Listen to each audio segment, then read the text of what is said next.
16th, 2024. This is the Arlington County Board of Equalization hearings. We have 5 cases on the agenda and there are 5 board members present. Mr. Lawson and Mr. Hoffman are absent today. The first case is RPC 17011-068 at 1919 Clarendon Boulevard. Mr. Steinhauser, you can start with your 8 minutes and tell us about this property, sir. Thank you, Madam Chair. The subject property is known as 19 Clarendon. It is a Class A mid-rise apartment building built in 2014, obviously located in the Clarendon submarket, and contains 191 total units. If the board would please flip to page 44 of our appeal package, you can follow along on the income approach. You can see the assessor's workup on the right, and our income approach is on the left. The first issue is the vacancy and collection loss. Physical vacancy at the building as of 1/1/24 is 7.9%. The assessor applies kind of a blanket rate of 6%, and we've increased that to 8% just based on the actual vacancy at the property. The second issue, the assessor's expense estimate, we thought is slightly low. They have increased it slightly in the test, but we think a better indication of total expenses here is $10,000 per unit, or approximately $1.9 million. The third and really the biggest issue here is the assessor's choice of cap rate. They're using a 4.02% base cap rate, which frankly is lower than anything we've seen in the market in the last 2 years.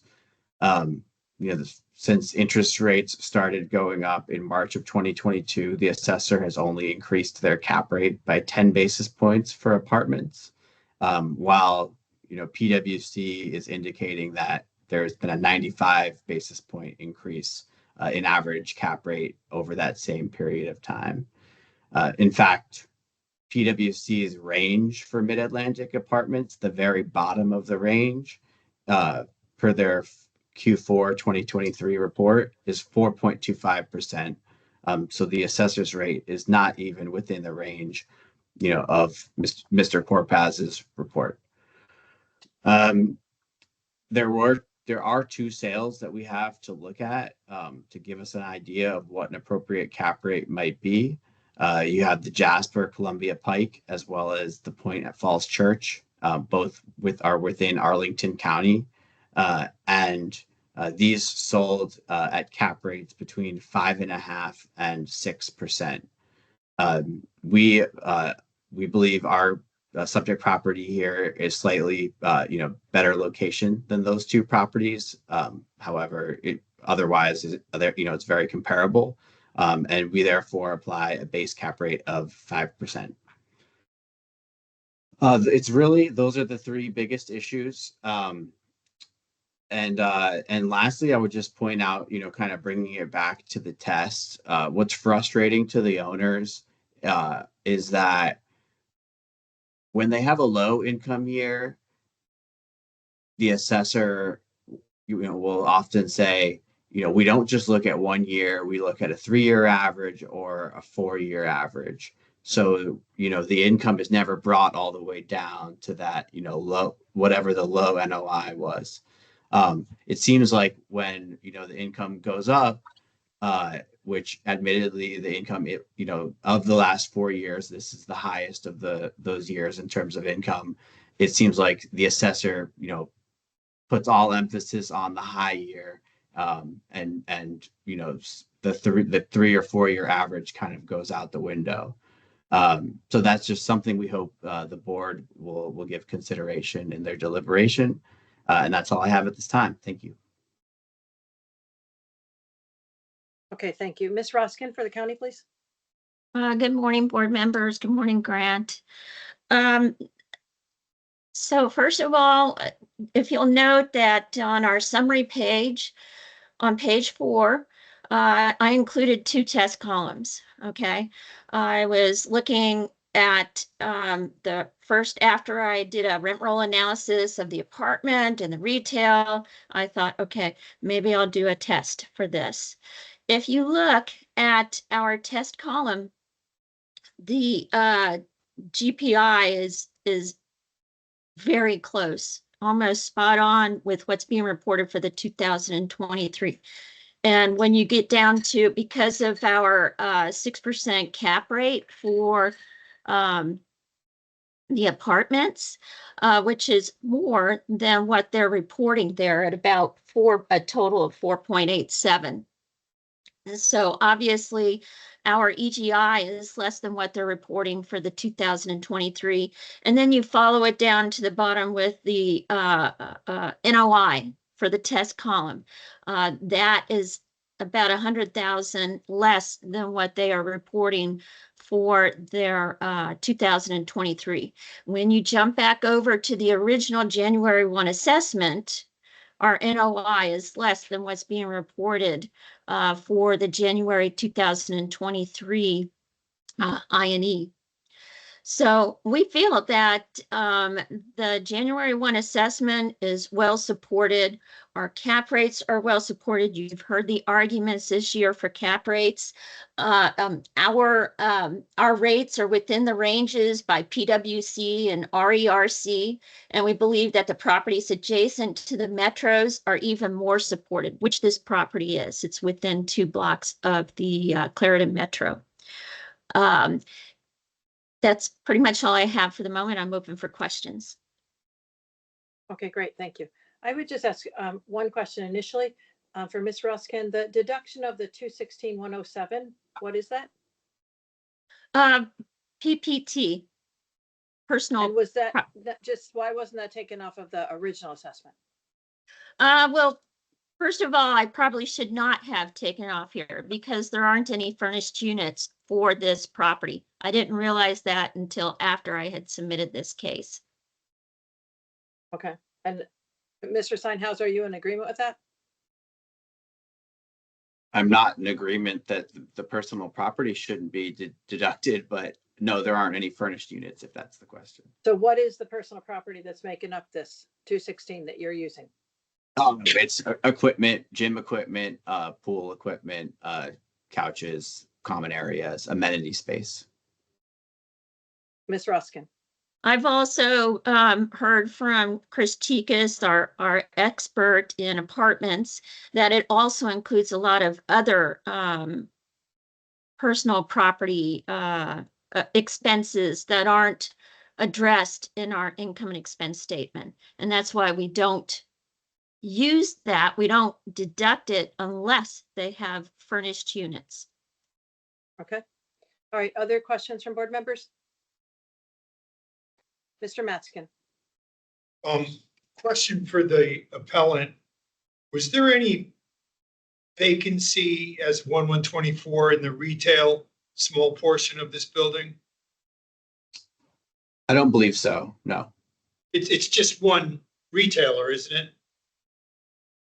No, there are several retailers. So, oh, yeah. Or maybe I just didn't see it. Okay, question. Easier question even for the department. You said this is 2 blocks from Clarendon Metro. I'm sure you misspoke. Is it 2 blocks from Courthouse or Roslyn Metro?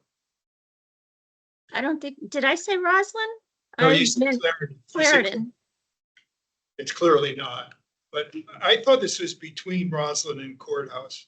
Okay, my pod, let's see, in the write-up, let's see, Courthouse Metro Station is 0.2 miles. Good. Okay, that's exactly what I want to know. Thank you. That's all I got. Okay, any other questions? Okay, Ms. Ruskin, if you take a minute to wrap up. Sure. I just want to reiterate that our original January 1 NOI is substantially less than what's being reported for the 2023. We went ahead and did a test, and the test even shows a lower NOI than what's being reported for the 2023. And once again, it was an error on my part that I should not have deducted for the PPT because this property does not offer furnished units. And we only do this when properties offer furnished units, similar to hotels. Thank you. Okay, thank you. And Mr. Steinhauser, if you take a minute to wrap up, sir. Yes, I just want to point out an error in what the assessor's testimony. She said the cap rate was within the range of the PwC and RERC surveys. In fact, it is not. We have that on the 49th page of our appeal package. Please feel free to take a look. The range is 4.25 to 6.5 with an average of 5.43. They're using a 4.02. So it is actually below the range of the survey. Second, I wanted to point out, she mentioned the cap rates are supported by sales. I still haven't heard one. Which sales supports a 4 cap? I haven't heard one from any of the assessors this year. I would love to know. Lastly, it really just feels like the assessor is pointing at the one high here and said, and if that's how they're going to do it, so be it. But if the NOI drops by 500,000 next year, we don't want to hear anything about, well, we have to look at a 3-year average. They have to use the actual NOI from the previous year. The 4-year average is $5 million in NOI, and the 3-year in total NOI, and the 3-year average is 5.1. Thank you. Okay, thank you both. All right, it's just among the board. I mean, I'll just say, I think initially the initial assessment with the absence of the 2023 information was pretty spot on. I mean, it's 200,000 less than what's reported. So I'm okay with it. And then when I look at the test, to quote Ken's, line that he always says that they're better numbers. We like that. They are better numbers. And then the question of the personal property, I'm not sure whether it belongs in there or not, but it's out of the test and it's still higher than the original assessment. So I'm fine with the original assessment. I don't know. What do you guys all think? I am too. I think the original assessment is really, without having the numbers that they 2023, I don't see anything, out of the ordinary. I think it's good. Mm-hmm. Anybody else? Mr. Mendez? Yeah, I would agree with that as well. Initially, I thought the expenses looked a little bit low in the initial assessment. So I ran the test with the test expenses, and like you said, I mean, the NOI comes out even lower on the test column. So I'm okay with the original assessment. All right, Mr. Meskin? I was just going to add that this is really the appellant brought up, vacancy rates, a little high, a little low. Maybe it was too low for the apartments, but it's too high for the retail, and which is 0. But it's a cap rate issue, and right. There's nothing new here. And I think we should stay the course based on the many challenges that we've heard in this regard and our consequent responses over time. Okay. All right. Well, that being said, then I'm going to move to confirm the county. Do I have a second? Mr. Matskin, all in favor? Aye, opposed? Okay, it's unanimous. The county is confirmed at 95,574,500. Thank you both. Okay, do we have Ms. Shuttlesworth and Mr. Harmon? There he is. Okay, next case up is RPC 160350002 at 1400 Key Boulevard. Mr. Harmon, you can start with your 8 minutes and tell us about this property, sir. Yes, thank you, Madam Chairwoman, members of the board. Annetta, good morning. So 1400 Key Boulevard, this is a site plan. It's entitled for redevelopment as a mixed-use property with office, apartment, and retail space.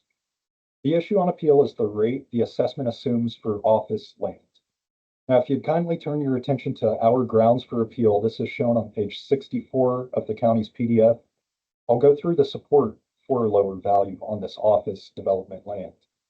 The assessment values the office land at $65 per square foot.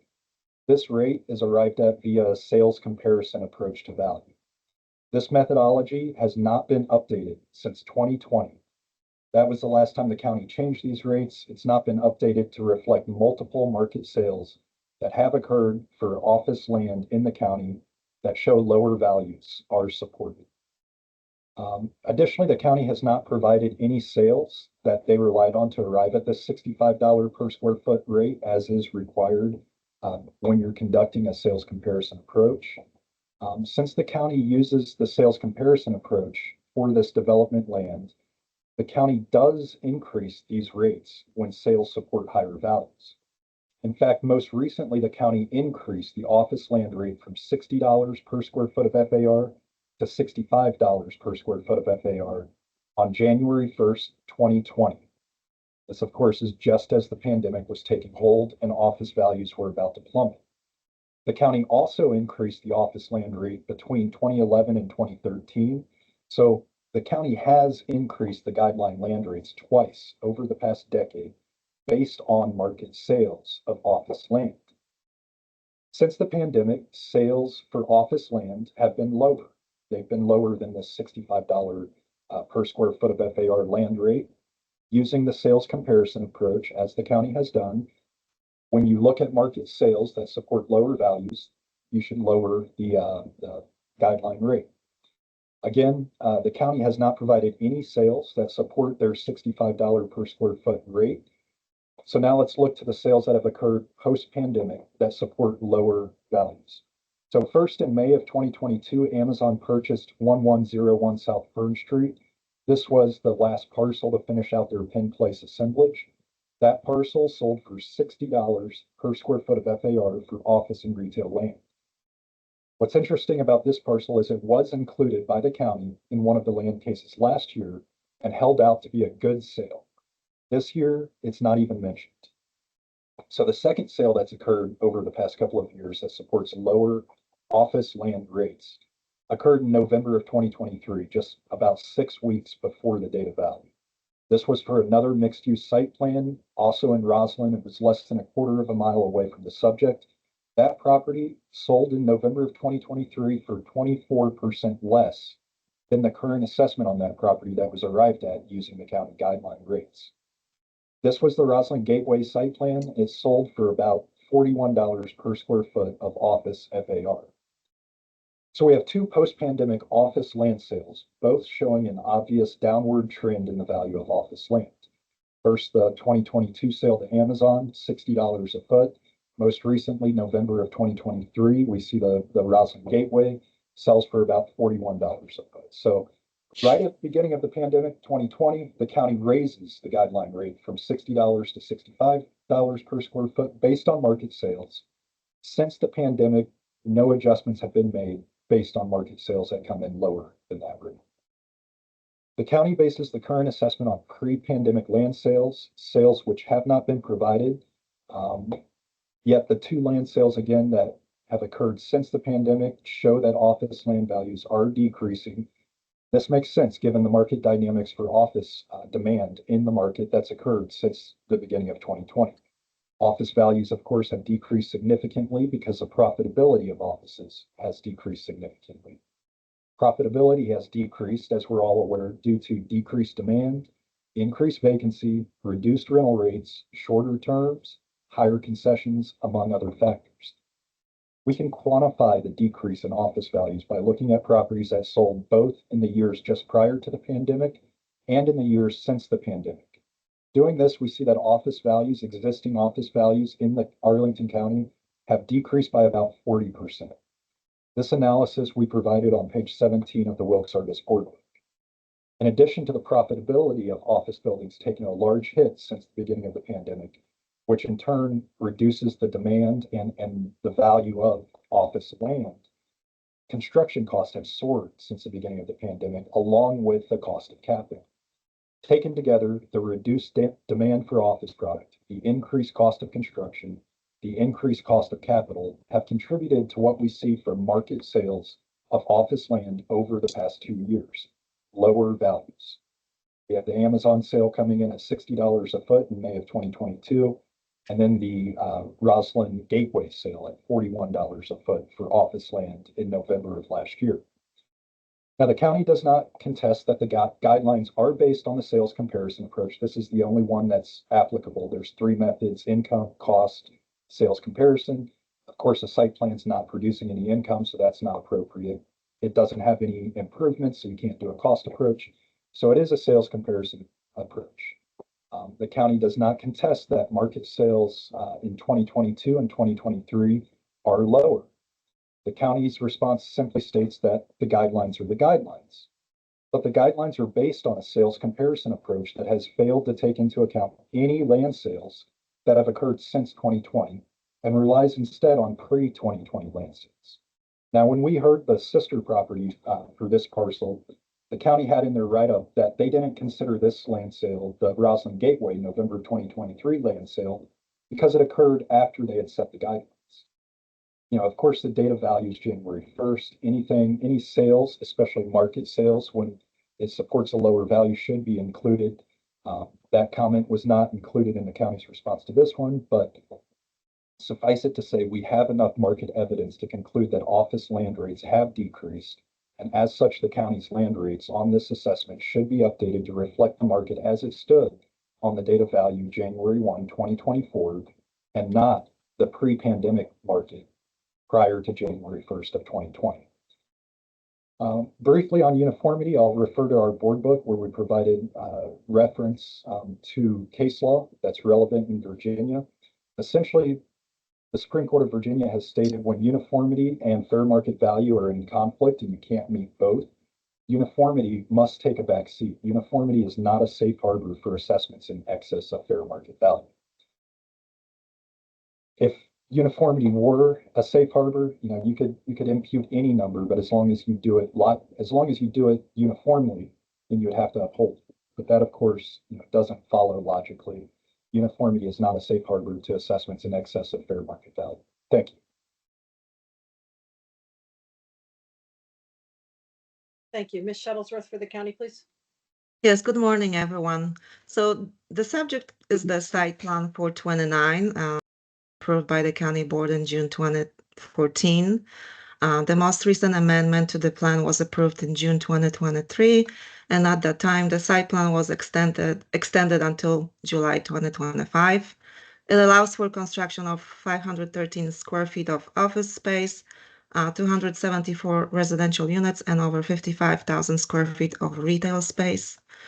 So this site plan is composed of two parcels, one of which is the subject of this appeal, and the other one is RPC 16035001. Both of these parcels were appealed this year. The board hearing for the parcel ending 001 was conducted on October 1. Rob presented it, and the board did confirm the original assessment. We inspected the property in June this year with Mr. Harmon. According to the property manager who was present during the inspection, the existing office building has been fully vacant for over a year and a half, if not 2 years.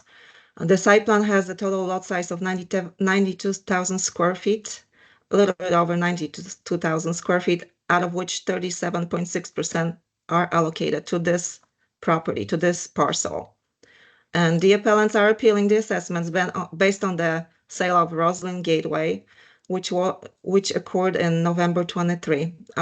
This was a late sale, and it was the only one comparable sale. And one comparable sale was not sufficient to recommend changes in our land valuation across the county.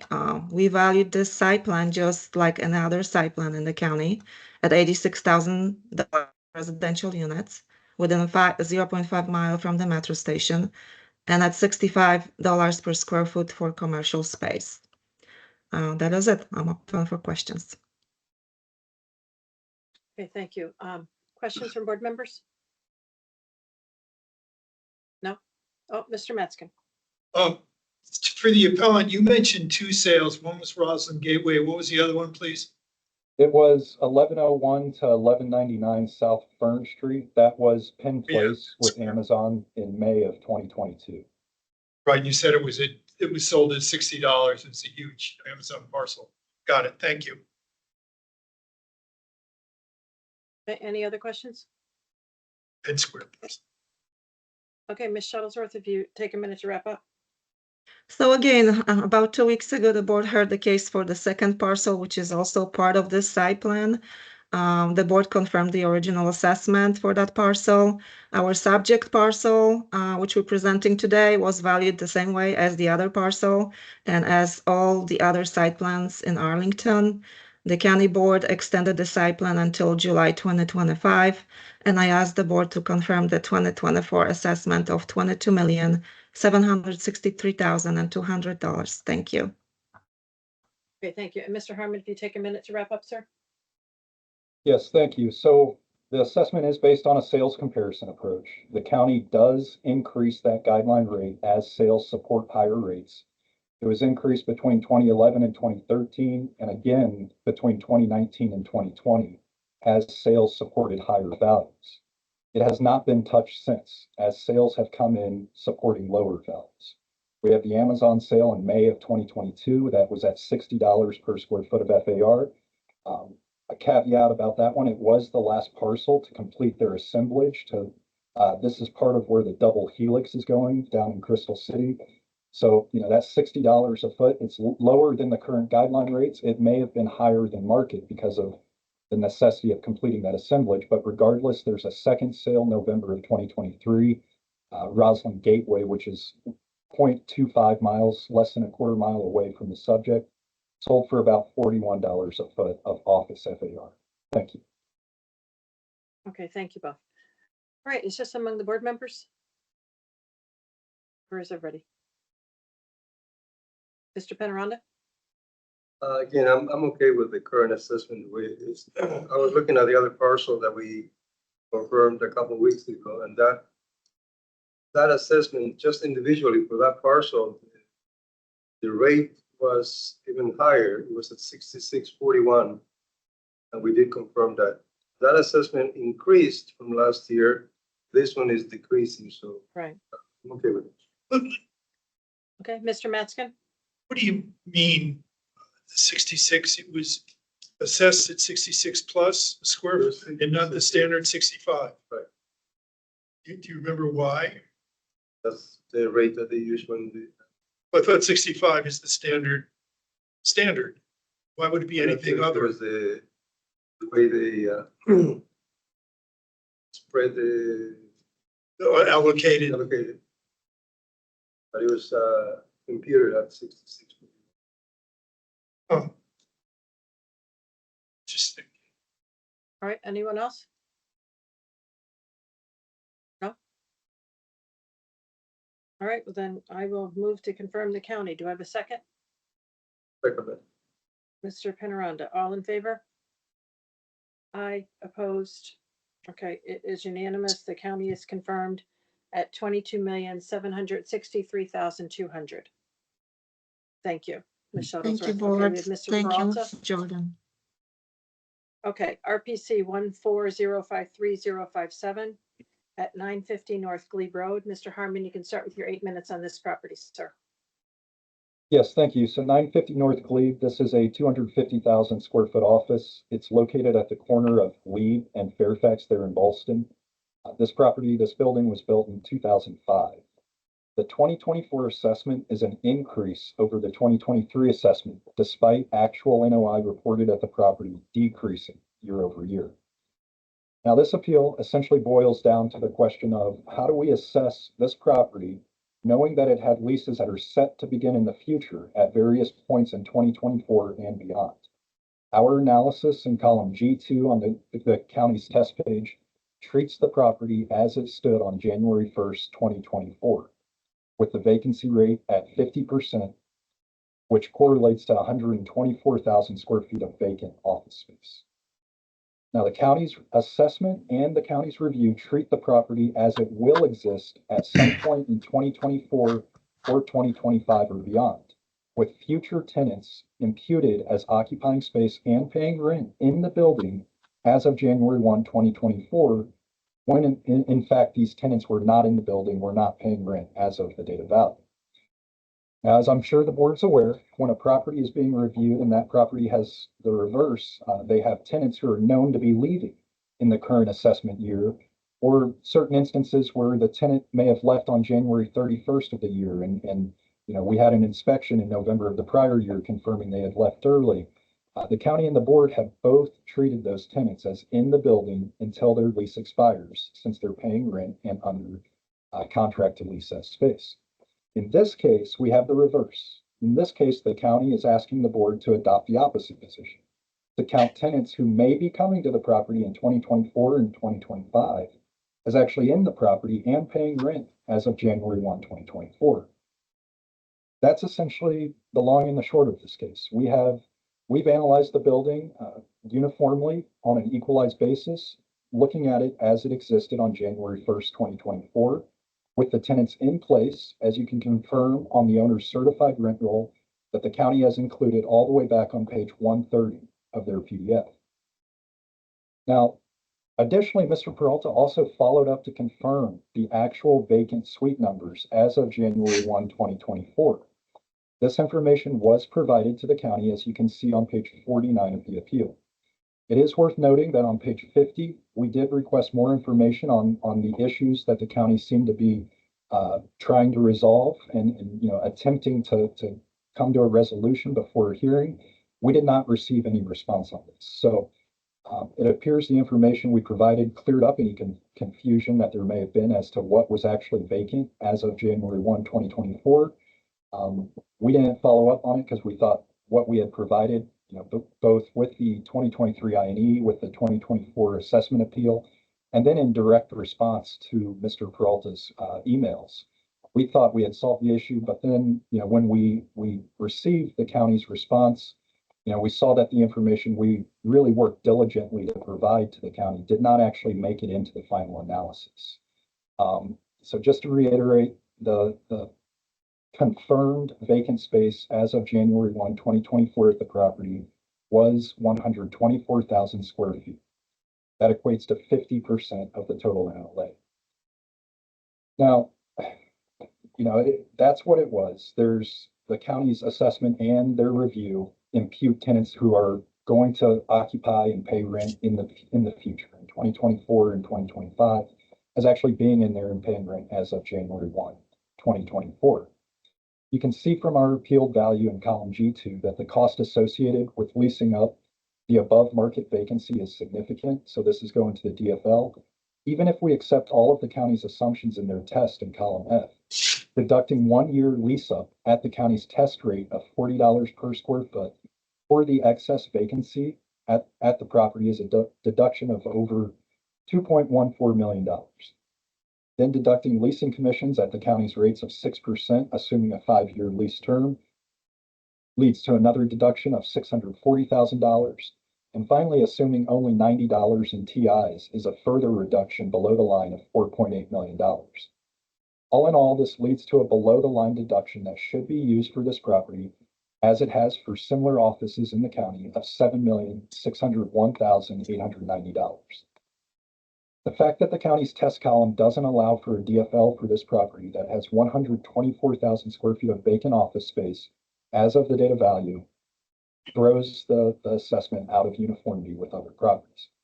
Arguing nothing else about the county's test in column F other than the fact that a DFL needs to be applied, since the actual vacancy was 50% as of the date of value, reduces the test column by $7.6 million.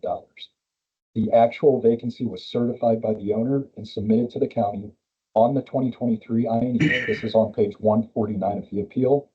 The actual vacancy as of the date of value was also confirmed a second time in response to the county's request, which is shown on page 49 of the PDF. Knowing this, knowing the actual vacancy as of the first of the year was 124,000 square feet, which equates to 50% of the properties in LA, we respectfully request the board treat this property consistently with other properties in the county and assess it based on the actual vacancy as of January 1st, 2024, and not some future occupancy that may occur at various points throughout 2024 or 2025. Thank you. Thank you, sir. Mr. Peralta for the county, please. Good morning. Thank you. This case, along with the next few cases, is going to hinge on the, I guess, the information I'm providing regarding the leases, the new leases, the leases in place, and the leases that may terminate in these properties.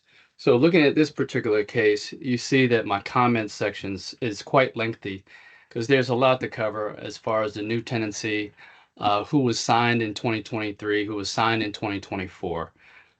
Currently, as I did the review, CoStar shows only 11,812 square feet is immediately available for lease.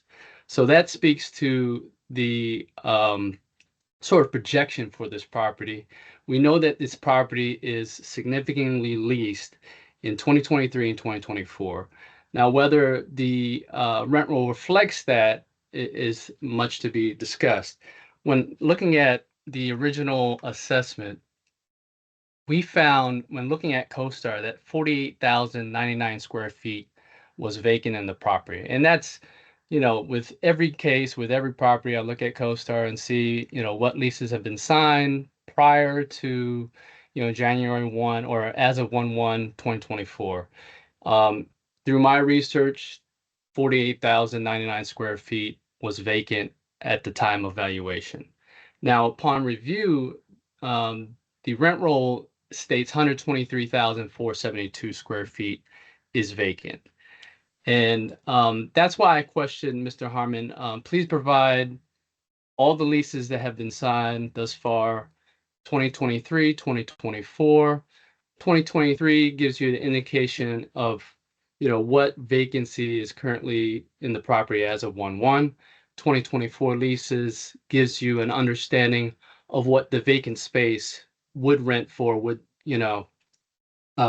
rent for, and then that would help in our projections for that vacant space of 123,472 square feet that they say is vacant based on the 2023 rent roll.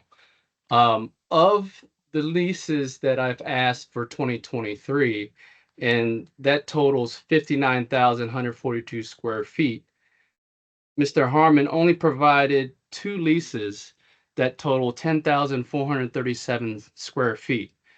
And that only represents 17.6% of the total leases signed in 2023 to show what the current situation is in the property. So when looking at the reconstruction, we did take the 123,472 as vacant. We tested that information. We know that these leases have been signed in 2023, whether they're in the property or not. We know they're signed. They're not going to be, leased out to any other tenant. We know that a future buyer would see these leases and understand that this property is significantly going to change as far as the income is concerned. They will know and have a better understanding of what leases they can achieve on the remaining square feet that's vacant.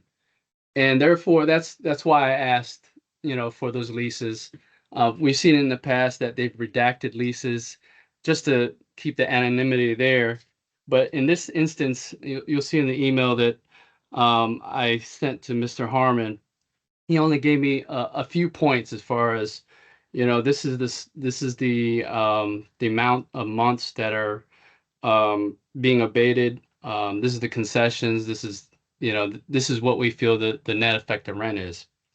Through my own research, the net effective rent is much higher than what they're saying because it didn't account for the increases in rent year over year, the 2.5%, 3%. So it didn't factor that in. So that's where their per square foot value rates are lower in their vacant square footage income. They're at $37.87. The county's at $40. When I'm looking at those 2 leases that were only provided, the net effective rent that I came up with was $43 and $41.38 per square feet over the life of the term.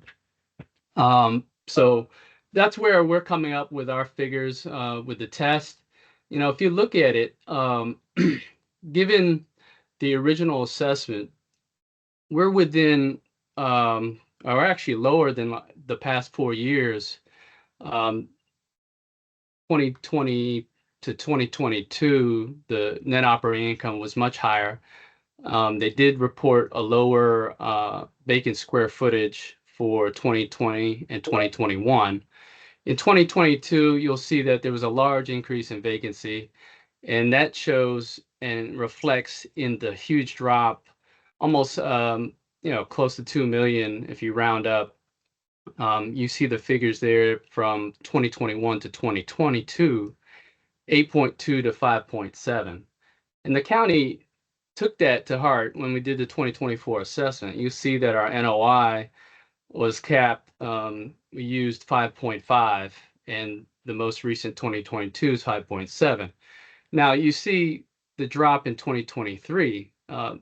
Just notice how, there's a drop in vacancy, and then there's an even bigger drop in NOI when you compare 2022 to 2023 NOI. And that's mainly because I guess the vacant square footage income wasn't included. Therefore, the county reconstructed in their column E1 to kind of show, given the agent's 3787 square feet, which is what we feel is low compared to what we found in the two tenants. The NOI when reconstructed is still higher than what the original assessment was. So then, we did test the 123 in column F, the 123,472. We wanted to compare apples to apples. And then what we didn't do is do a deduction below the line, because we saw that those leases were in place. Any future buyer would see that those leases are in place and would expect income from that square footage. So, the test as well as the original assessment is well supported. I'm sure you'll have questions regarding some of the tenancy, but the department feels that the original assessment is supported based on the information I provided. So with that, I'm open for questions. Thank you. Thank you both. Questions from board members? Mr. Matzkin. First, for the appellant, no, let me ask the department because you brought it up. The department, there were two leases that you talked about that started in 2024. Were they signed in 2023, but not effective for? The two leases I pointed out were on the rent roll for 2023. Oh, all right, then I'll ask almost the same question to the department. You brought up two leases that were in 2024. Could you tell me about them? When were they signed and how many square feet were they? You're asking the department? No. Maybe I misspoke. The appellant, Mr. Harmon. So you're asking about Yeah, you 2024? referenced. I'm sorry, I did not. Mr. Peralta, I believe, referenced two leases. We did not include analysis of any future tenants. I thought you, excuse me, I thought you had brought up two leases that started in 2024, but were included in the department's analysis. Did I misunderstand that? You didn't say that? So I did not, no. I didn't reference any leases. I just said future tenants. I believe the county's testimony was two specific leases. Okay, thanks. Excuse me, let me go back then to you, Mr. Peralta. So those two leases you keep talking about, how big were they? When were they signed, and when did rent start? These two leases, we can refer to Mr. Harmon's email.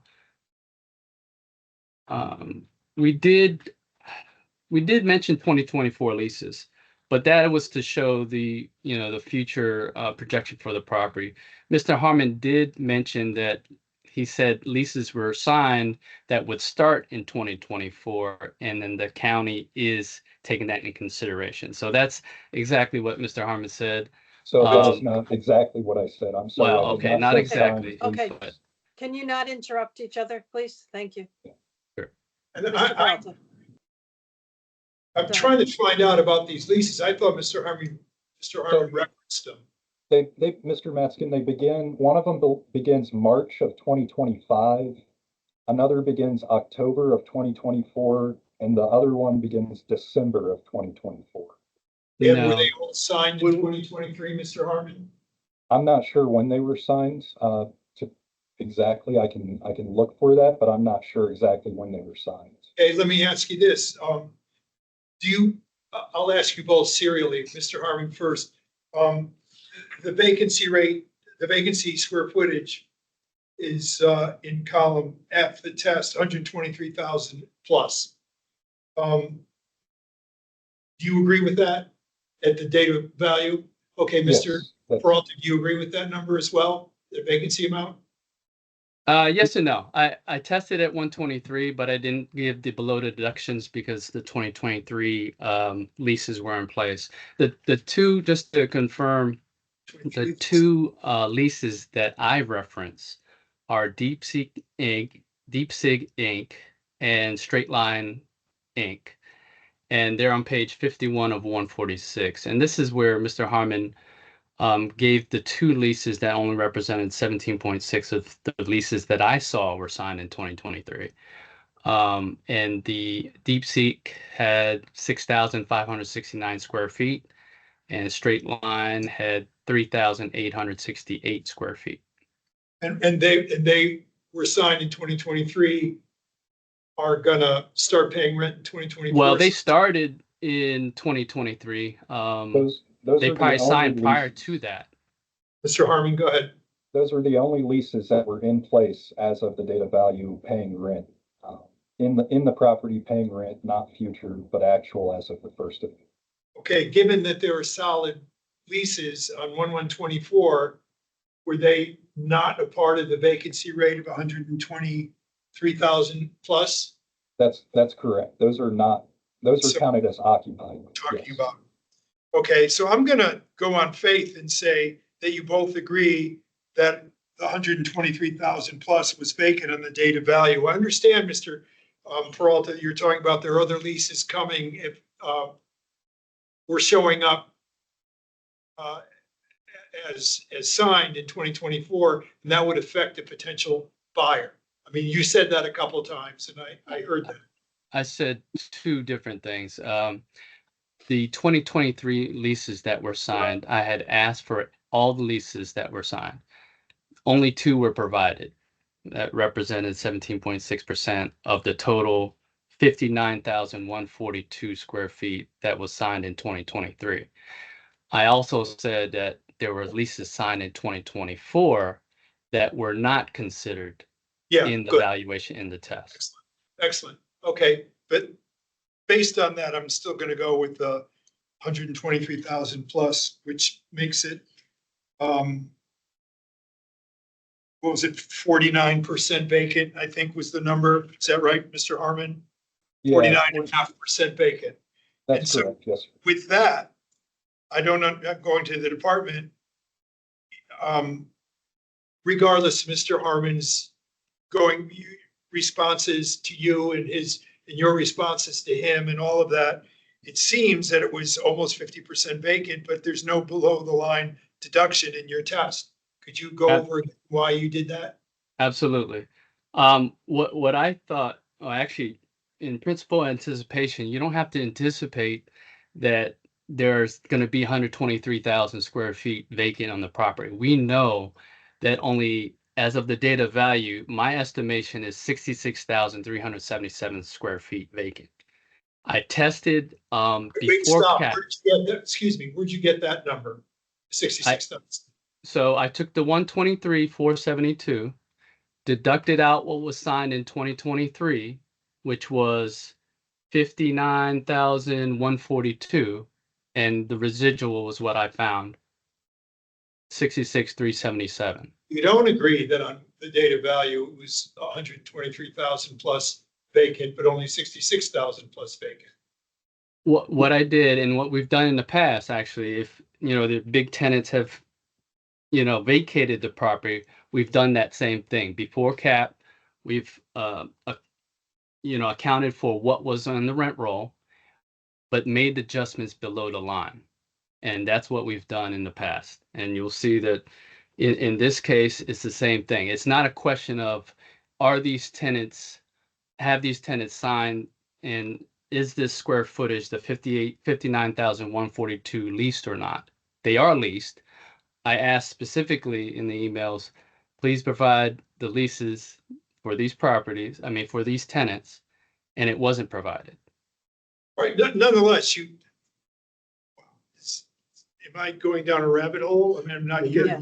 You're doing great. Mr. Yates. So, Mr. Harmon, do you disagree with the fact statements have been continually made that 59,000 of leases, square feet of leases was signed in 23? So I actually don't know exactly when these leases were signed. When I'm looking at it now, there are additional leases set to begin March of 25, October of 24, and December of 24. But as far as when they're signed, my analysis focused on the county's methodology of what's in place as of January 1. Well, a signed lease is in place. It may not start yet. Well, and the rationale being, Mr. Yates, is that when we have, tenants who are known to be vacating have told the owner, or have even vacated as of the first of the year, if they still have 1 or 2 months of lease term going into the next year, the county counts them as in there for the whole year. So that's, Right, we're it's aware the of that. reverse of Okay. that. So I'm going to yes. move this along. We're stating things that we know. Other questions from board members? Please, No. somebody. Mr. Peralta, if you take a minute to wrap up then. Does a good job. Yes, absolutely. Again, I emailed Mr. Harmon exactly to speak to these leases that were signed.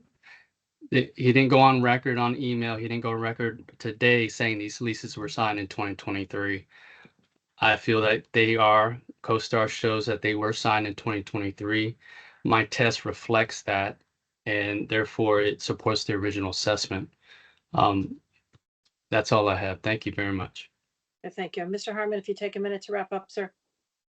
Yes, thank you. We're just, this case boils down to uniformity. How does similar properties, how are they treated by the county and the board? When, for instance, we had one where TD Ameritrade was vacating their branch right there in Clarendon at the end of January of, I think it was last year. They had emailed the owner, said we're vacating. We had inspected the property, they had vacated. But since that lease was in there paying rent, we counted it as occupied. This is the reverse. These leases don't begin until 2025, end of 2024. As of January 1st, these tenants were not in there, were not occupying space, were not paying rent. Given that, the assessment either needs to have the vacancy rate increased per the guidelines, or the county's test needs to have a DFL to account for the excess vacancy. Thank you. Okay, thank you both. Okay, it's just among the board. Mr. Mendez. Yeah, just what I looked at is I looked at the column E1 really like that. It was reconstructed by the county, but they used all the appellant's numbers. The only one that wasn't in column E was the vacant square footage. And they actually used the number from G2 in their column E1. They also applied the 28% vacancy rate, and the NOI still comes out higher than column D, the original assessment. So I would be okay with the original assessment. Okay, Mr. Matskin. Well, I don't know what the vacancy rate was on 1/1/24. Any leases signed in 2023 should be considered occupied, even if they don't move in till later. It's exactly the same as people who have moved out, in this case, 2023, but their leases don't expire in 2024. It's occupied. However, we've got 3, and I couldn't find out what the square footages were, all 3. I found 2 of them only totaled about 10,000 square feet, according to Mr. Peralta. They're not paying rent in 2024. So 2 of them, of the 3 that are mentioned, don't pay rent starting till November. The other one, not at all in 2024. So although they're occupied and shouldn't be part of the vacant square footage, they shouldn't be part of the rent income on line 1. Now, I guess they should be part of the vacant square foot for this case, vacant square foot in line 2 at a lesser rental rate. But I'm not sure of all the numbers. and of how many footage, how many square feet that would be.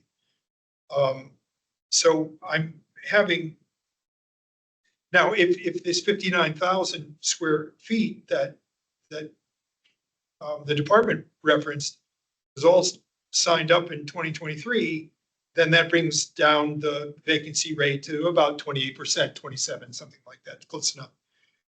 But I don't know if that, nobody seems to agree on any of this. So I'm coming down, unfortunately, I feel badly about this, but if we don't have definitive proof that the department's wrong, they're right. So I'm more than happy to lower this in some fashion, but I got to get some numbers that I can put on. Okay, Mr. Yates.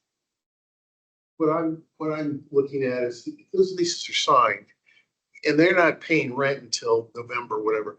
That's concessions. Those are signed leases with amounts that are identified. They're in place. Well, no, they are in place. I don't know if it's concessions or they just signed in advance because their lease runs out elsewhere a year from lease signature. No, I agree that it shouldn't be vacant property, vacant square Right. footage, no question. They're leases. All right, Mr. Penaranda? It's the income on it. Well, I would have thought that the vacancy was a factor. Even last year, that space would have been vacant in 2023, be available. And when we considered the case last year, that wasn't even a factor in our review. The only reason we reduced the assessment was by increasing the cap rate at the time, which, it was a split vote, and it was reduced by one vote in favor of it. What was the vacancy at that time? Do you have that in your I don't notes? have the case, I just have the reason why we reduced it. So I'm okay with the current assessment. Okay, Mr. Yates? I also am okay with the current assessment, but I don't like the fact the county's relying on what CoStar says. That's what they're basing their information on. And that I think is a weak point for the county.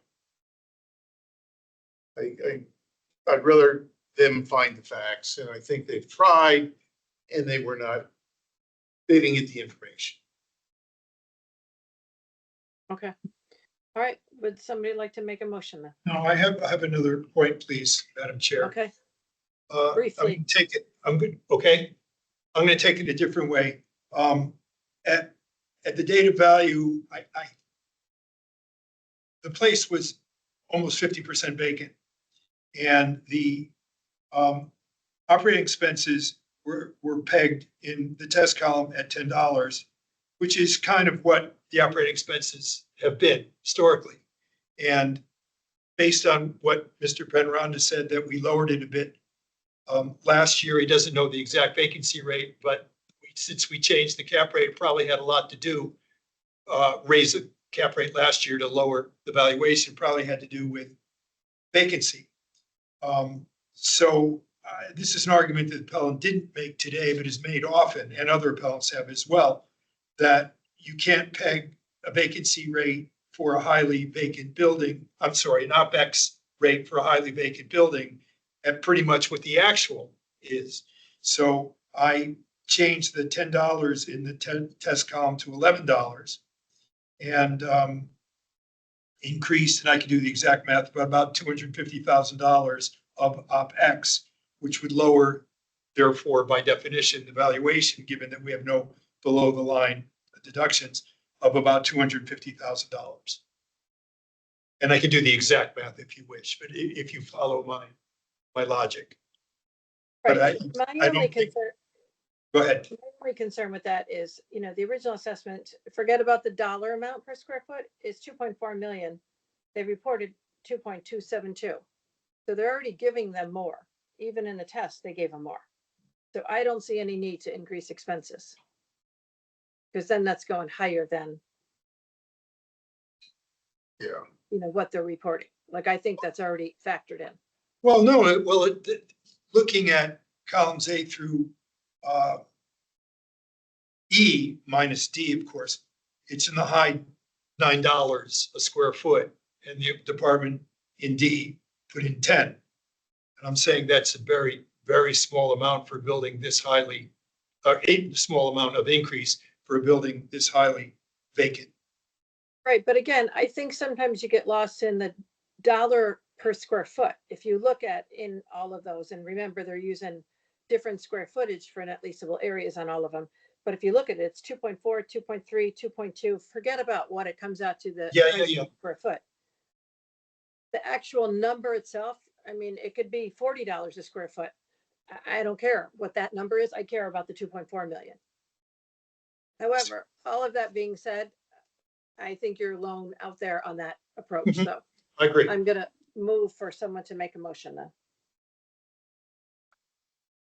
Yeah, I'll move that we confirm the county's 2024 assessment at 75,000,800. Okay, Second I'll that. second. All in favor? Aye. Opposed? Okay, so that is 4-1. The county is confirmed at 75,029,800. Thank you. The next case on the agenda is a economic unit, RPC 2900403A on South Quincy Street. Mr. Harmon, you can start with your 8 minutes and tell us about this property. Yes, thank you. So 2900 South Quincy, this is a 233,000 square foot office in Arlington. Now for this appeal, I'm just going to focus on a single issue. This is the vacancy rate. This property was 27% vacant as of January 1, 2024. You can see this on the owner's certified rent roll dated January 1, 2024 on page 38 of the county's PDF. The county also agrees with this number. The county states the vacancy rate as of the date of value was 27%. This is comment number 2 at the bottom of the county's test page on page 3 of their PDF. So both parties agree vacancy rate as of the first of the year was 27%. However, if you go to the assessment in column D, we'll see that it only applies a vacancy loss of only 18%. Now off to the side of that vacancy loss on column D, you'll see that there's a note that the figure is 28%. So it appears the county meant to use the 28% vacancy rate. But if you actually double check the math by dividing that vacancy loss amount of $1,309,800 in the vacancy loss the county has applied on column D, row 10, divide that by the total rental income for office and retail on rows 1 and 2 of the county's column D, you see that that vacancy loss applied is actually only 18%. Again, we both agree vacancy at the property was 27% as of the date of value. The county guidelines, of course, call for a 28% vacancy rate to be used for properties with 27% vacancy. The county's test page appears to agree that the county meant to use 28% vacancy, yet the actual imputed was only 18%. Because of this error, the assessment treats this property differently than every other office in the county. To correct this error, the vacancy rate should be increased to reflect the actual vacancy at the property as of January 1st, which was 27%. Per the county's guidelines, a 28% vacancy loss would be $2,037,467 based on the assessment's income. Now, turning briefly to the county's 2023 reconstructed column, this column suffers from the same errors that are made almost every time this analysis is provided by the county. The county's reconstruction methodology systematically double counts income, it ignores actual concessions, and it fails to gross up operating expenses in a manner consistent with how income is grossed up. These 3 errors are across the board present in the county's 2023 reconstructed columns. You know, it's difficult to have to address this in every case, knowing that it's the same 3 errors. The county is on notice going back to last year that these 3 errors exist in each one, yet it's provided, I believe, I'm not sure the motive behind it, but it's flawed analysis. The county's aware of it, don't always have time to address it. This time I do. So going through the issues one by one, first, double counted income. To track this is simple. All you have to do is look at the rent roll submitted with the 2022 INE and compare it with the rent roll submitted with the 2023 INE to see which tenants vacated throughout the course of 2023.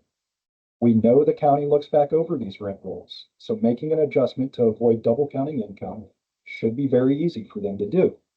For this property, income is double counted by imputing income received for a portion of 2023 on row 1 of column E1 from two separate tenants who combined occupied 14,400 square feet for a portion of 2023, but had then vacated by the date of value, January 1, 2024. This same 14,400 square feet of space that has income attributed to it as received in 2023, the same space has income attributed to it for a full 12 months on this on row 1A of column E1. This essentially double counts the income for this same square footage. It's imputing more than 12 months worth of income on these two suites. This is present again in almost every one of these 2023 reconstructions that the county provides. The county has previously said they try to be accurate, but they just, work with what they have. What you need is just the 2022 rent roll and the 2023 rent roll. We know they go through these. We've seen them discuss going through them on other cases. So as you go through them, look for tenants who have vacated, remove that income to avoid double counting it. This time, the county did not do that. So income is overstated on the reconstructed column. Concessions and rent loss, these are also very simple to add to the county's reconstructed column. You can see this on row 11 of column E. Simply transfer that over to the county's column E1. This is loss that falls outside of the county's vacancy loss per the DREA 2024 guidelines. You look at the DREA 2024 guidelines, vacancy loss is stated as reflecting actual vacancy loss, not concessions. So, failure to count actual concessions when you're transferring over from one column to the next, it's very simple to do. It's just not done on a consistent basis. Finally, if you can see that the county's reconstruction increases income by $1.85 million, yet makes no adjustment for expenses.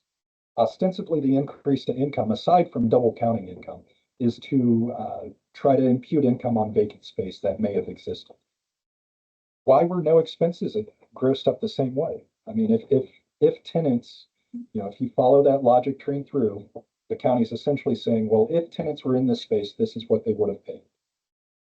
But then they're saying tenants would have been in that space paying rent, but not using electricity, not using janitorial, not using water. It's simply a disconnect. It's easy to correct, but yet we see time and again, it's just overlooked. I don't know if it's, again, I don't know the motive behind it, but this column is flawed with these same 3 errors each time. So please be careful when relying on the DREA's reconstruction analysis. It does have these huge flaws and is not, in our opinion, very useful in reflecting what the property could have done in 2023. Now, even if we look at the 2023 actual NOI, we know that vacancy has increased at this property year over year, and 2023's actual NOI is not going to be repeated going forward. So to summarize, this property is treated in a non-uniform, unequal manner by the assessment by not using the DREA guideline vacancy rate that is afforded to every other office property in the county. Again, the county's column D states that 28% vacancy loss was applied, but if you actually check the math on what the deduction was, that's only 18%. 28% would be $2,037,467. Thank you.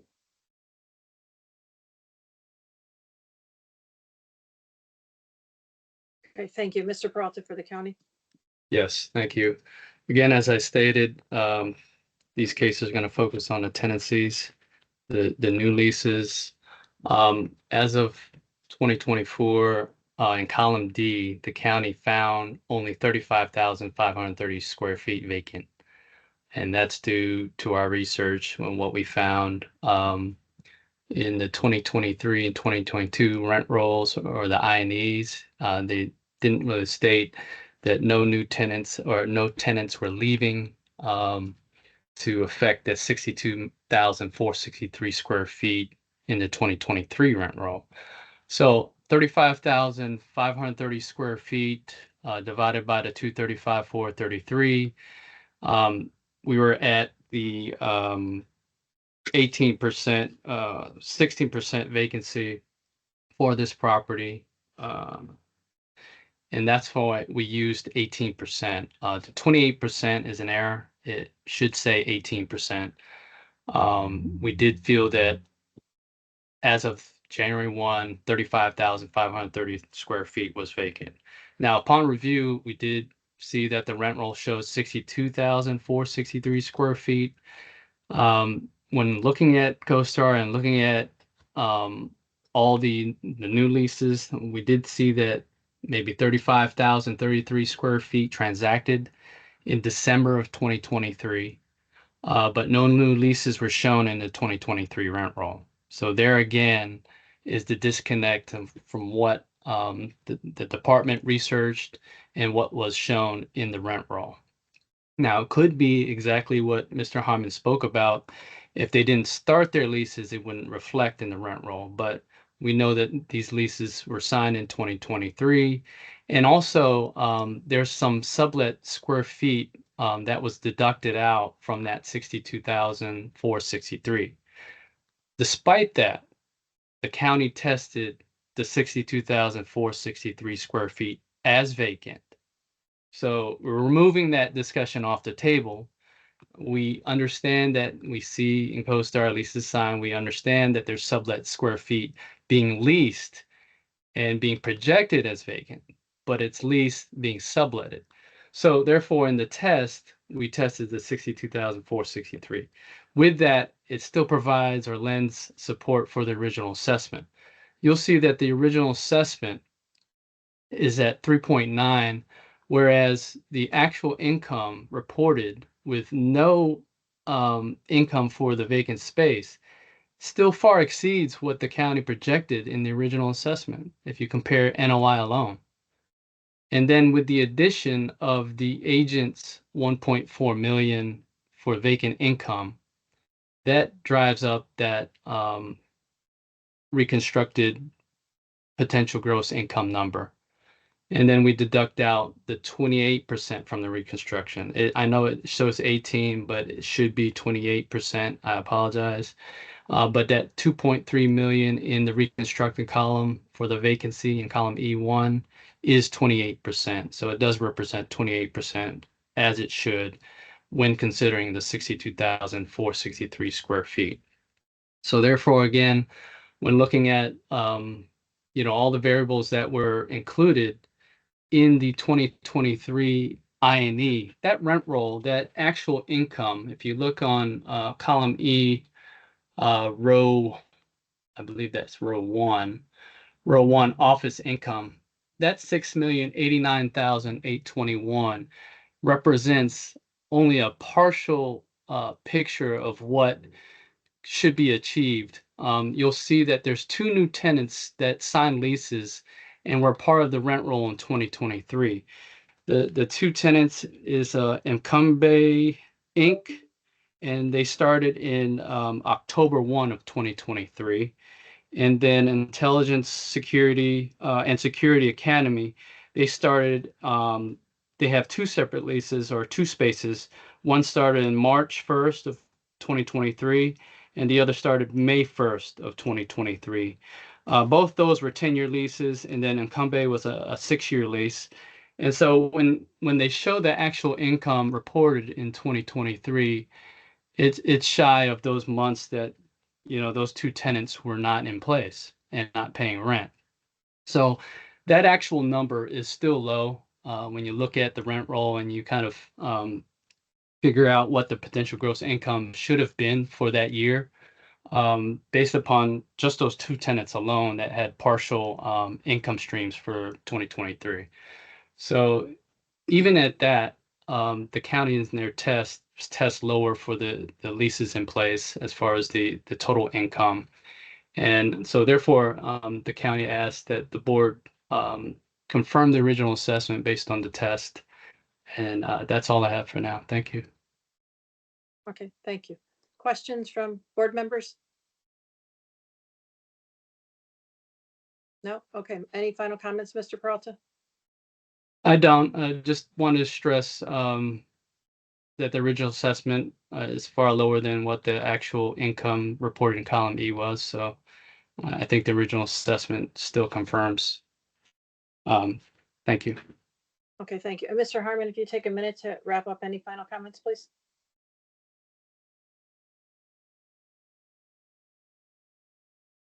Yes, thank you. So the county's analysis tries to impute income for tenants who were there for a partial year, saying they didn't pay, capture the full year, but it fails to mention that 2023 captures tenants who were there for a partial year and then left. Now, on the test, the county increased the rental rate from $32 to $36 per square foot. This, of course, throws it out of uniformity. What the county did to arrive at their initial assessed value of $32 a foot was they looked at in place and then they applied a rate of concessions that they've done to every office in the county. Upon testing it, they come back and claw back those concessions that they've applied uniformly to assessments across offices in the county. Now, our value in column G is reflective of the rents in place less 10% concessions. The county was using older information on the initial assessment, came up with $32, which is 10% less than the rents that they had from the prior year's rent roll. Ours is $33.89. You can see it's a little higher. So that on the test, they go up to $36. That removes that uniform concessions, but then they correct the vacancy. So, it's take one, give some here, claw it back here. Ask that concessions, if the test is going to be considered, concessions be applied uniform. All right, thank you. Okay, it's just among the board. I'll start. I mean, I don't know. I look at this and I mean, the whole argument that the appellant used was totally lost on me. I look at this and think, with the absence of last year's information, the assessment's pretty spot on of where it should be. And when you look at, regardless of what the numbers, again, this is why I don't like to get lost in the price per square foot, because a lot of times those numbers outside of the columns, do have typos in them and whatnot. But when you look at the bottom line, I mean, for where the NOI is compared to what was reported, regardless of what they did in the reconstructed reported column, which is something, we don't even really factor in. I mean, we look at the original test and the original assessment, it's still lower than what was reported for actuals, and when you look at the appellant's numbers, I mean, not only does he come in at a lower GPI than what was actually, or I'm sorry, EGI that was actually achieved, then we bumped the expenses as well. I mean, I just think the number that the appellant's using as an NOI is unrealistic. I mean, I'm totally fine with the original assessment on this. Where are you guys? Mr. Yeah. Panorama. I'm also okay with it. And also checking the numbers that from the original assessment. Even it's like Mr. Prata said, that you're using 18% on vacancy. It's even higher than that. I come up with 19.8%, almost 20% that the number reflects. Mm-hmm. Just using the office space and the retail. So yeah, all the numbers really are in favor of the appellant, of the owner in this case. So I'm okay with it. The numbers are in favor of the owner? Yeah. Yeah. Because the I see you saying the county's numbers. The county's numbers. I see it's generous. Yeah, I get it. Okay. Anybody else different? No? All right, then I'm going to move to confirm the county at 50,616,300. Do I have a second? Mr. Yates. All in favor? Aye. Opposed? Okay, it is unanimous. The county is confirmed at 50,616,300. I'm moving to the final case on the agenda, RPC 140130022 at 4601 Fairfax Drive. Mr. Harmon, you can start with your 8 minutes and tell us about this property. Yes, thank you. So 4601 Fairfax Drive, this property sold in an arm's length, widely marketed transaction that closed on August 30th of 2023. This property sold just 4 months before the date of value for $25 million. Now, why is this important? Why is the arm's length, widely marketed sale just 4 months prior to the date of value important for the assessment? It's important because Article 10, Section 2 of the Virginia Constitution states that all assessments of real estate shall be at their fair market value.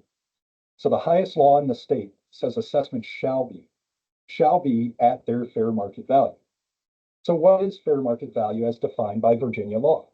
The Supreme Court of Virginia in numerous cases, case after case, has adopted the same definition.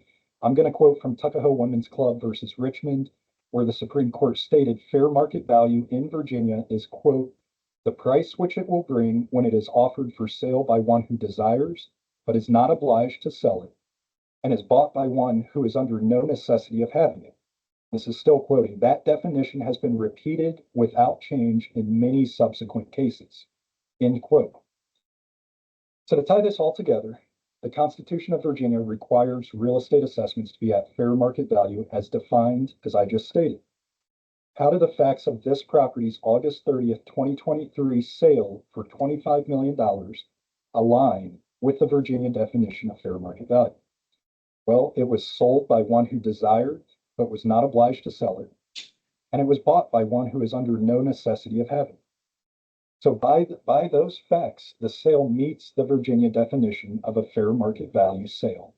And the Constitution, of course, in turn requires assessments to be at fair market value.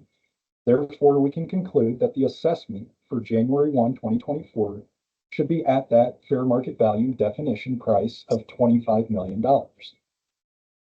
Now, in our appeal, we've gone further to support the sale transaction as being a fair market transaction. We've gone further than the Virginia law requires. Remember, Virginia law only requires it's offered for sale by one who desires but is not obliged to sell it, bought by one who is under no necessity of having it.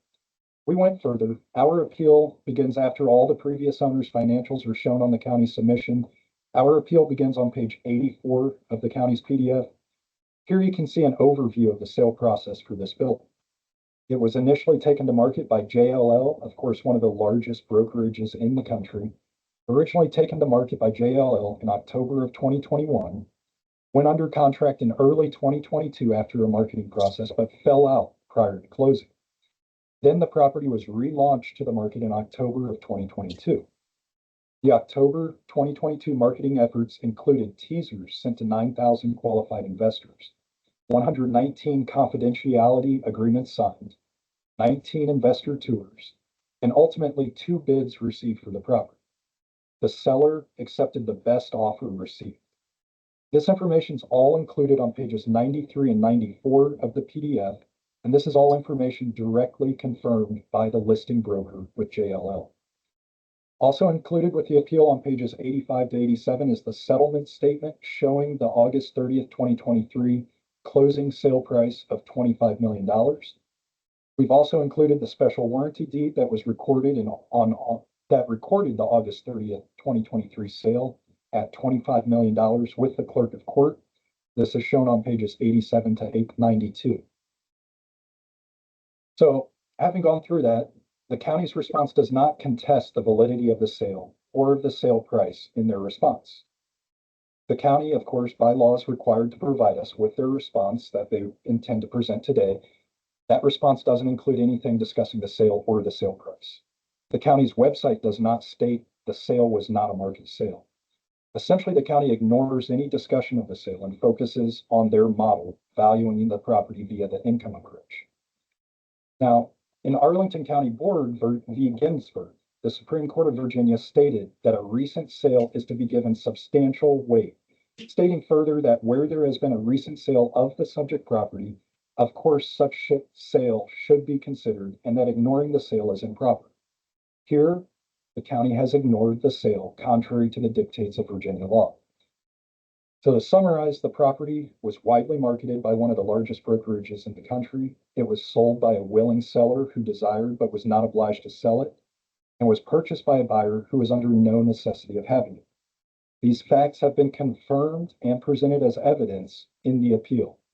These facts meet the definition of fair market value under Virginia law. The Constitution requires assessments of real estate to be at fair market value. Since the fair market value as defined by Virginia law for this property is $25 million and the Constitution requires the assessment to be at that fair market value, we respectfully request the assessment be reduced to the fair market value of the property as required by the Constitution of Virginia. Thank you. Thank you. Mr. Peralta for the county, please. Yes, thank you. I know I have my work cut out for me for this $25 million sale, but I would like to make comments regarding, I guess, the approach that the appellant is stating in their pro forma. When looking at just the summary of that pro forma, let's look at the NOI. they're reporting an NOI of 2.7 million, which is less than half of the previous reported year's income, full year's income. If you look at the income reported for 2020, 2021, 2022, now 2023 shows a partial year income. So that's, it shouldn't be considered widely for comparison purposes. But then in our reconstruction, we went through great lengths to figure out exactly what that was, how to represent the reconstruction based on the rent roll that was provided and the income that should have been achieved. And looking at the, I guess, the price per square foot for the leases in place. When you look at the leases in place, the office leases average $43.59. The appellant uses $33.36 in their pro forma, which I'm not sure how they came to that, that number. And then the new leases were at $42.28, and they're at $23 a square foot. So it seems to me, I'm not going to speak for the appellant, but it seems they sort of backed into that number by reducing the rent on the income side, using the county's model, 28% vacancy, and then up the expenses to much more than what was being reported in the previous years. Previous years at $7, $7.50, $7.91, and then they're at $11 a square feet. So I don't think the pro forma represents this property as accurately as it should.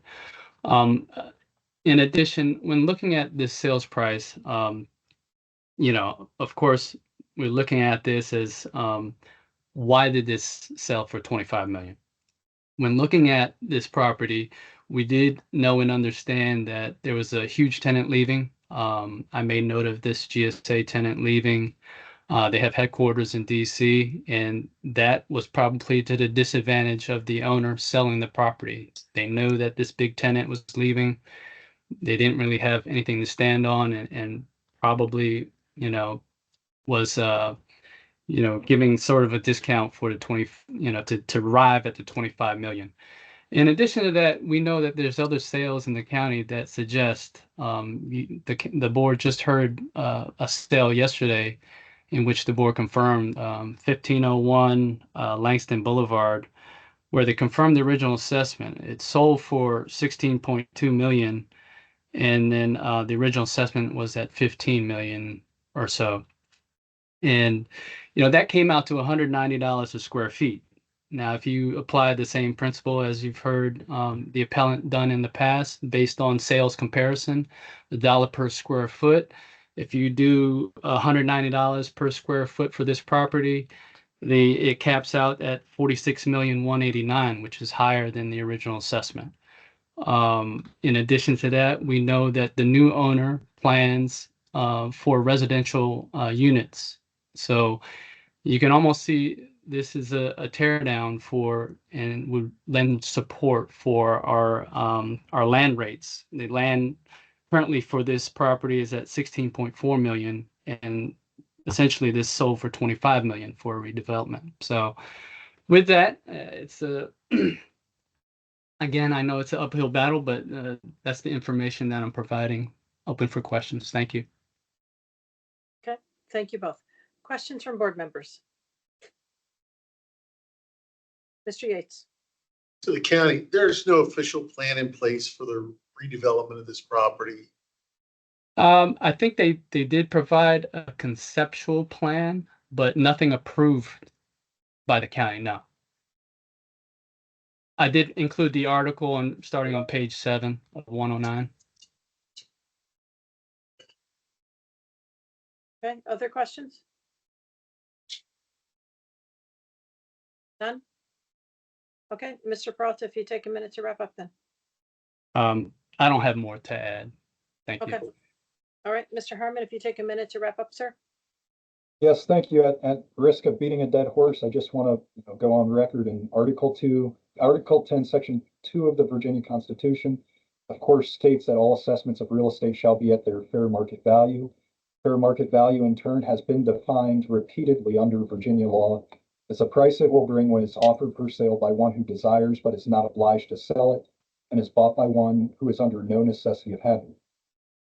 That is the fact pattern that applies to this sale in August of 2023, August 30th of 2023. We provided the evidence in the appeal supporting that. That's the value we're requesting.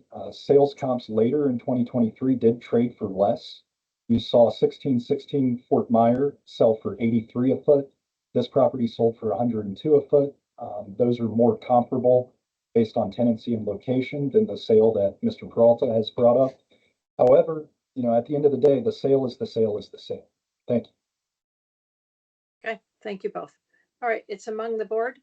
Where's everybody on this one? Good. Mr. Yates, or all right, Mr. Mendez. Yeah, I was waiting for the appellant to quote an earlier appellant this year when they said that the sale is the sale is the sale. I mean, we've heard this before, and I tend to agree with it. Million was a fair market sale. The county's imputing an assessment that's 15 million above the sale, so I'm uncomfortable by that. I lean more towards the sale. So interested to hear what everyone else has to say. Mr. Matzkin? I'm sympathetic as well. We're finding the department relies on I&E summary data comparison among years and individual constituents of expenses and income among years in the best possible way. But then it bumps up against what we've heard time and time again, legal precedent and requirement from state legislature, state court system, I'm sorry. So I was looking hard to see, looking at so we have a disconnect. I&E, just the numbers of the numbers versus the sales of the sales. So I looked hard at the test column to see where I might be able to legitimately change the constituent numbers in that column to, I admitted to reduce the bottom line. And maybe I could have finagled a little bit with the operating expenses like I suggested in the last case, because this is not overwhelming, but significantly vacant building. But that didn't carry the day by anywhere. So we're at a conundrum maybe only the court system can solve. It's maybe just beyond us. So as sympathetic I am to the appellant and to Mr. Mendez, I can't get there from here other than what the evaluation is. Go ahead. And I started looking at it in the original assessment, which is lower, but the below the line items are much different. And the trouble that I had was adjusting that, even the $90 versus 15, but the square footage, you'd have to adjust above too. And that's where it gets very complex, but that's the only place I saw is run it. Well, the other thing I was just going to throw out here is, if you look in the comments, the vacancy is 88,000 square feet. Are we, I don't know. I mean, based on what they're going to do in the future, I mean, are you looking at any possibility of changing the cap rate even? We, of course, decided, I thought informally that it's got to be chronically and significantly over. Right, okay, you're right. Yep, okay. All right. Yeah. I mean, the sale is based, interestingly, on not this building, not the I&E, not the tenancy, not any of that. Completely different calculation, which is obviously perfectly legitimate. But it also says that the market, other than this tear down and redo, doesn't care about this building at all.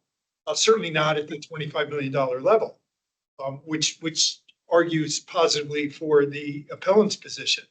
This is the best possible price they could have gotten. The fact that it's not a formal tear down replacement apartments doesn't matter. This is the market looked at it. This is what it came up with. So we have a fundamental disconnect again between the one formula the county uses versus this one. I don't know what to do with it other than have the court system decide if the appellant chooses. If they go formal, within the next year, that changes. Well, next year, if there's a site plan, then of course, Right. sure, it's all different. But until then, No this is question. what we've got. Yeah. But I understand Yeah, but I mean, the sale price. yeah, Mhm. because the court system has said the sale price takes precedence if there's a disconnect, precedent, if there's a disconnect. There's a disconnect here, because there's nothing the county did wrong based on how they go about this. This is perfectly fine stuff. Okay, I'll throw out also, do we know that the seller was willing and able and not under duress to have to sell? Nobody's provided that to us. Right, I Either- mean, we're just hearing that, yes, it was a, a willing and, able seller and a willing and able buyer, but do we, That's- I mean, we really don't know the, No, the whether it was situation. facing bankruptcy or whatever, sure. right, was it just a good deal because they had to get out from it? I mean, Yeah, we don't know that portion of it, that's. yes, the Yeah. kind of- it was marketed It for, was marketed for It was quite some marketed time, heavily. so, and I think Yeah, the sure. appellant did say something about it being, a sale not under duress, so. Mhm. I don't know. Mm-hmm. Mr. Penaranda, where are you? I agree with Mr. Mendes. I mean, there's really nothing that shows that this was a distressed sale. They had plenty outreach to investors and, it is a valid sale for last year. Who knows, we can talk for a half an hour what could happen with the building, what they're gonna do with it or whether or not, but, this is what it is right now. So I think the sales price is justifiable for this year. All right, yeah, that's enough butt kicking I'm for good me, with that's it. fine. Big traffic. okay, so Mr. Matskin, where are you on this? Yeah, no, again, I keep saying that the court system, if the appellant, if the property owner chooses, is the way to go, but I don't know that's in our purview either.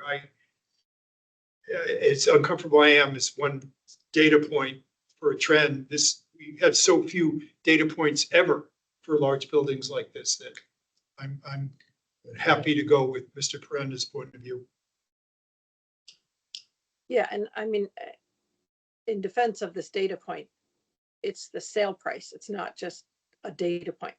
I mean, it's a pretty strong data point, I would say on that. So, Mr. Yates, are you okay with the sale Yes. price? Great.